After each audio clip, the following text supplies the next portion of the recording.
Sometimes the best thing that a leader can do is just be quiet. Let's talk about why they shouldn't be talking. Come on. Dearly beloved, we are their well-being. What's going on, good people? Welcome back to another episode of Elevate. Don't hesitate. Hope all is well in your world. So listen, I've got a story to tell, but I am not going to tell it on this episode. I'm going to save it, and we're going to talk about it the next time I see you guys. But hopefully all is well in your world. So listen, we're talking about leaders, and we're talking about three things that will probably help them to understand that it's time to give the lips a break. All right, to stop running the mouth just a little bit. Because sometimes, when you're a leader, you love to talk, you love to be in control, and sometimes it can be to a detriment to the folks that you are trying to lead. And again, there's nothing wrong with it. We want you to lead. We want you to be authoritative. We want you to do all of the things that you do. But we also want you to know that there is a time and a place where we would love for you to maybe not talk as much. All right. So let's get into it. So I think the first thing that leaders can take that outside look back, to step outside objectively and have a real conversation is when they are trying to solve a problem that really wasn't theirs to fix. hmm When leaders try to solve a problem that wasn't really theirs to fix, sometimes it does not call for your input. Sometimes it calls for you allowing the situation to play out, for you allowing the employee to figure it out, for you allowing whoever is having the problem to go through the motions. And guess what? If you allow them to fix it, the majority of the time, they fix it on their own and they learn a really valuable lesson. All right. So listen, this is a great example. It's not the same example, but they do live in the same universe. They exist in the same universe. When your child, if you have children or nieces or nephews or little cousins or anybody that's young, right? When they fall down or when they get hurt or when they go through something, and your initial knee jerk reaction a lot of times is to jump in and fix it, to jump in and save the day. And that's not always what's necessary. Sometimes you got to lay back in the cut. You have to watch them, look around and see who's looking, look at their knee, look at their elbow, realize that nobody's coming to save them, that they have to figure it out on their own, watch them get up, dust themselves off, and then go back and play again. What happened is they just learned a really valuable lesson in how to fix their problems. They learned a really valuable lesson in that it's not as bad as I thought it was. And sometimes we have to give our employees the same thing. Now, again, like I said, different example, not the same thing, but they live in the same universe, right? Sometimes you got to allow your employees to figure it out. Okay. Sometimes you got to allow them to go and deal with the things they need to go and deal with so that they can figure it out. So that's the first thing. Don't try to always solve problems that are not yours to fix.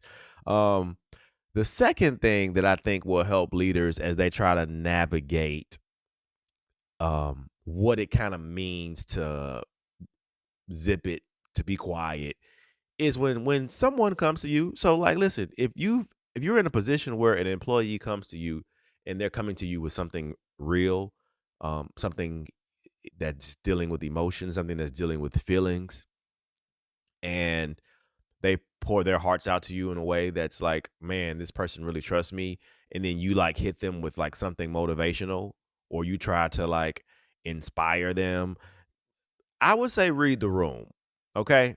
Because 9 times out of 10, when someone is coming to you like that, they're not really coming to you to get advice. Because guess what? If they wanted advice, they would say, "Hey, I would love your advice," or "I love your ear on this," or "I would love, what do you think?" Right? Most of the time, people just want you to listen. I'm gonna say that again.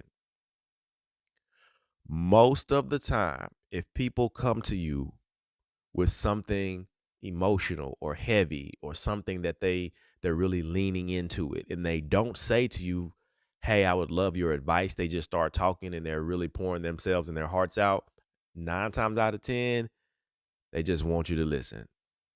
So as the leader, it's all about reading the room and understanding that sometimes I just need your ear.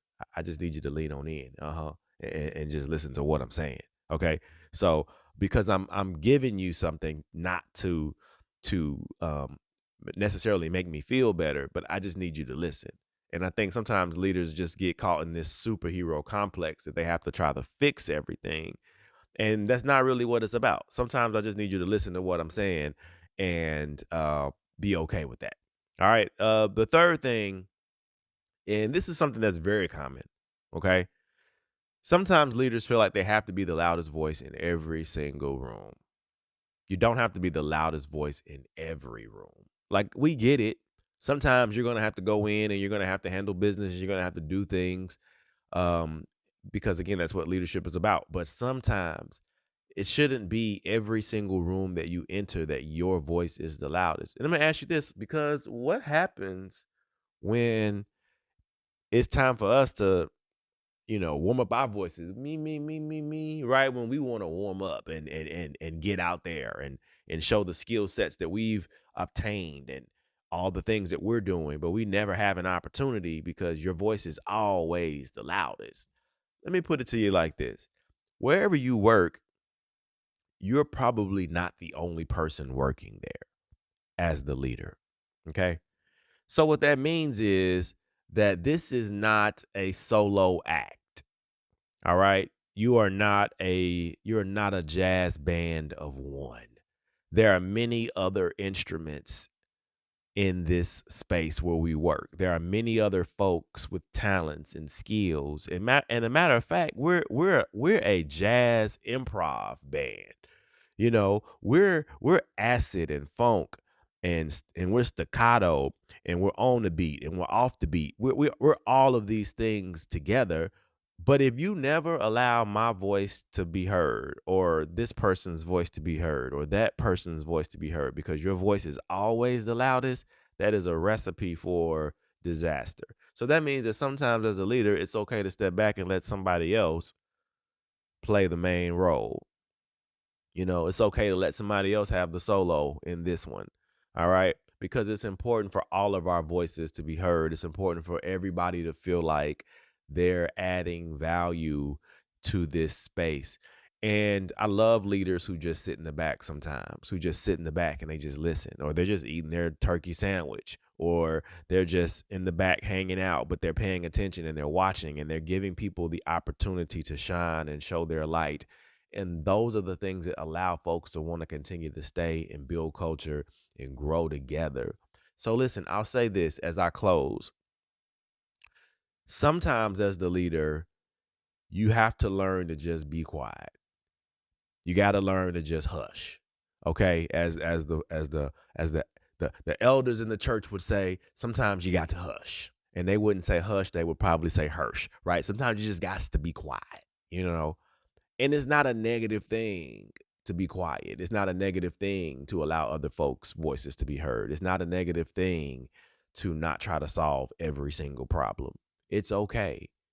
It's okay. I know you feel like you have to be assertive. You have to jump out there and do every single thing, but I promise you don't. And it's going to make you a stronger leader. So this week, I encourage my leadership folks. I encourage you to find the moments and the pockets and the places and the spaces in time where you can just be quiet.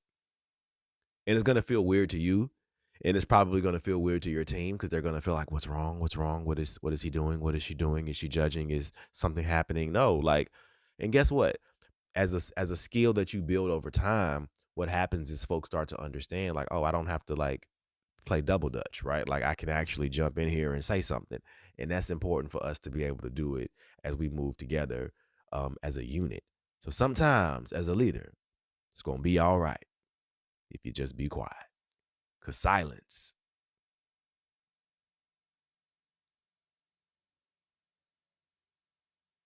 as awkward as it may feel, actually works. I'm going to leave you like I always do.